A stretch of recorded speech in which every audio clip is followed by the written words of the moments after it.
Okay, I'd like to welcome Heather Cunsolo, the Mayor of the City of Port Phillip, to speak to us today. Good morning, Heather. Good morning. Yes, well, I guess the big news is the council budget and plan, which is now out for consultation. And I guess Yes. everyone's focused on the rate increase. But let's do it in the reverse order. Why don't you tell us a bit about some of the things that are positives in the budget from your point of view? When we do our budget, it is for the financial year, but we're always looking at the 10-year forecast. So we have some projects such as the Elwood Foreshore and the South Mill Market projects that in the long term, we have that costed and looked after so we can deliver on those ones. But in this immediate year, we understand there's a lot of cost of living pressures at the moment. Everywhere is increasing from interest in your mortgages to the price of food at the shops. With that, we balance it in delivering other programs to our area. So we have a one-off $40,000 allocation towards greater food relief in Port Phillip, acknowledging the hard times that we're in.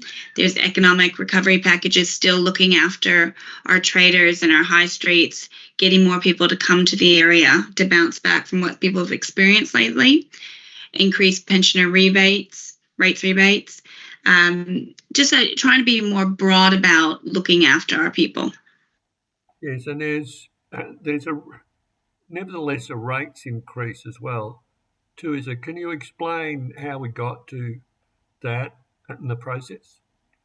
Yeah, and in about December, the state government hands down what the rate cap will be. And then councils are allowed to raise the rates to that rate going through their own budget process. However, 3.5% isn't the full amount of what inflation is at the moment. So there's already, I believe inflation is 4.5%. So there's already a reduction in what councils are allowed to go up to. Yeah, so what you're saying is that inflation and the rate cap have combined to put extra pressures on the budget of a council. Yes, all those costs are experienced through the day-to-day work we do, the projects we deliver, and that's important that we keep up with inflation because otherwise we have to allow for it essentially in order to have a balanced budget. Yes, now one of the things I found interesting in the debate is that, on council we've got a number of councillors who are elected actually as effectively on a rate freeze mandate. Yet one of them proposed the rate increase. So is there any background to that, or how did that happen? 9 councillors with 9 different views trying to get a majority vote. So we do a long process to come to the budget. We do weeks of workshops that break down each one, and then we get to the final officer's recommendation. And that is indicative of kind of what we're discussions, how they're flowing in the background. The officer's recommendation was to take the full rate increase and then do a full 3.5% rebate. And that one, when it came to the actual budget, there was less and less people supporting that, with so many other ideas thrown in at the end. The way it played out in that meeting, only one alternative motion was raised, and that was debated, and that was to only take a 2.8% rate rise, so that the 0.7 reduction on not taking the full rate cap. That's the first time we've not taken the full rate cap since rate caps were introduced. So I think that people can acknowledge that council has made a gesture, essentially, to acknowledge that the rates are an increase that we have to do to deliver the services that we provide and deliver on the projects that we do. But it comes from the ratepayers and it's the people's pockets. And at this time, we've chosen to use a surplus to afford this reduction that's ongoing. It's not a once-off like the rebate was. It is forever. We did not take the rate rise to that next level. Okay, but how did I know you have conversations among councillors and you can't really speak for other people, but how do the people who were elected as rate freezers, how did they rationalise that themselves? You'd probably have to speak to them directly to get that answer. But in the end, of all the options, that must have been the one that they thought was to the greatest benefit of the people they represent.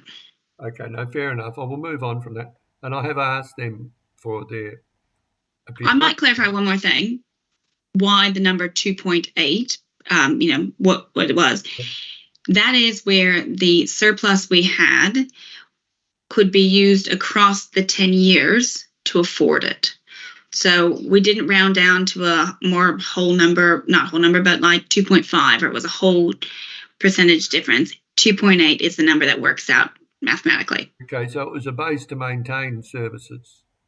Mm-hmm. There's no cut to services. It was the rate rise you could have and maintain rate services. Now, I know people would see that surplus as an opportunity to spend and do more projects, and I can understand that side of it too.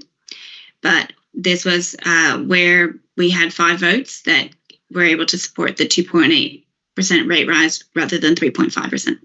Okay, no, fair enough. Now, but this, of course, is only the first sort of quarter of the match, so to speak, because there's a community consultation and there's 2 meetings in June where the public can come and, well, one they can come and say their thing, another one where you have a special counsel. Tell us how people can be involved between now and then about having their say. This is a draft budget. We release it to show what the intention is and where we want the community feedback.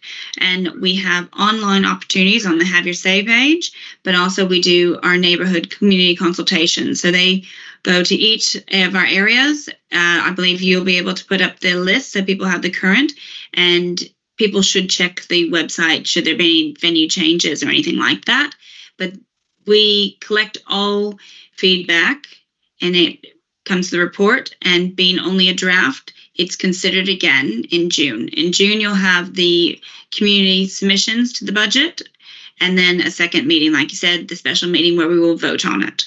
And changes can happen. That's good. So I get emails regularly every week now from the people who are opposing the cuts to the Cultural Development Fund. Is there any hope for them?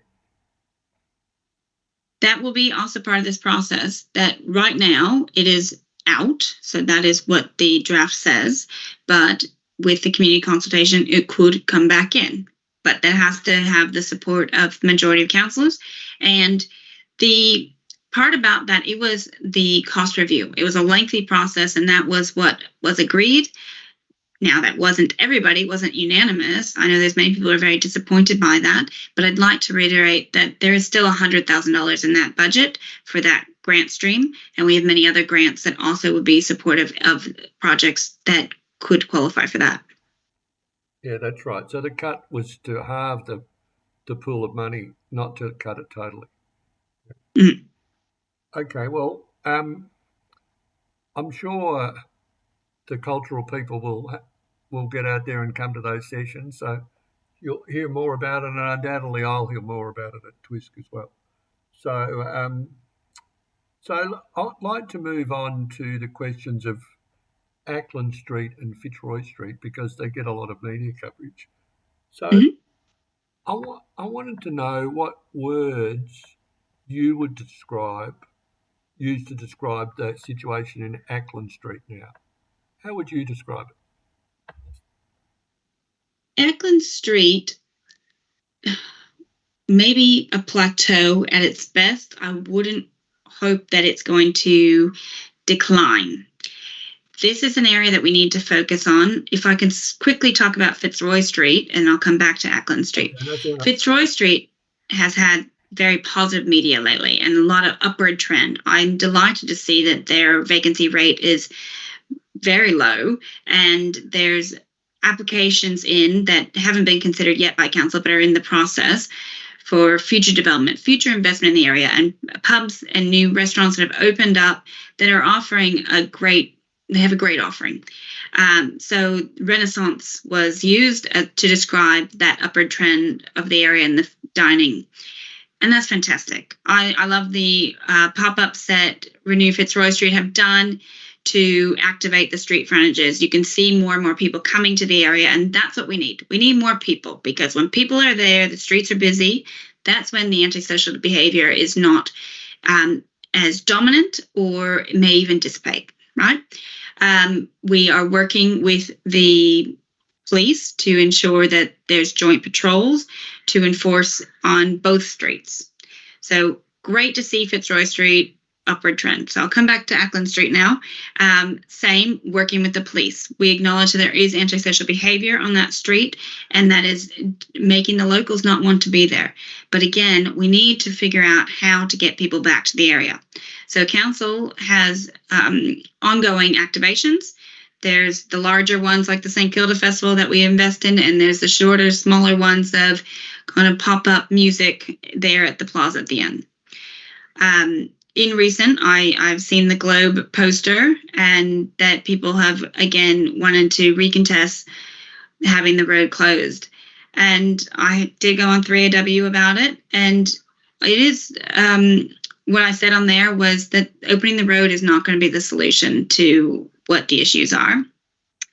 The other issues are that it's very expensive. So all that increased vacancy rates, it's hard for a new business to get a leg up and be able to open up and make their offering and to activate the area. But there's also some businesses that are key areas that we really would like to see being used as restaurants or pubs, as they've traditionally been and are not being used that way right now, that would activate the street frontages, bring more people to the area. So council has a part of it.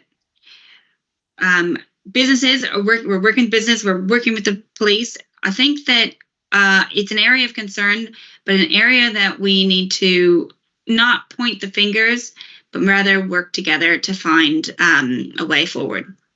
Okay, well, that's a good segue into the actual success of the discussions with the police about joint patrols.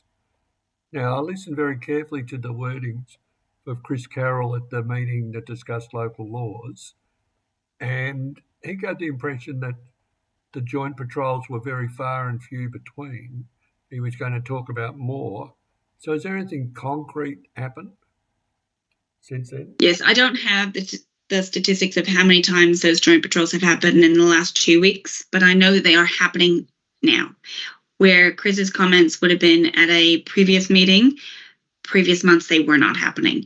And we know the police are still doing their work, and they are very busy attending to very important things like domestic violence, for example, that people on the street can't see, but it's vital to our community. So I think the police are doing a good job, but we also acknowledge and feel the same as the residents that we want to see the police on the streets, walking around, showing us that they're there and showing that they are enforcing our local laws. Yeah, jointly with you. Mm. Yeah. So the word joint patrols was the key word, I think. Yeah, joint helps. It helps to reinforce what we are doing, a partnership, because we don't act alone. We have local laws that sit among the state laws, and there's some things that our local law patrol can't enforce because they're not the state. They're more specific, and there's local laws we've written that the police have to enforce for us. So it is a partnership, and those joint patrols reiterate those relationships. They show the public that we're working together as well, and they show the people who are doing the antisocial behavior that we're serious. Okay, that's good. Well, Heather, that's about the time we have. So, look, thanks so much for your time. And, I'm sure my readers will be interested in participating in the budgetary process. So they'll look forward to talking to you and others out at the pop-ups. Thank you. Have a very good day.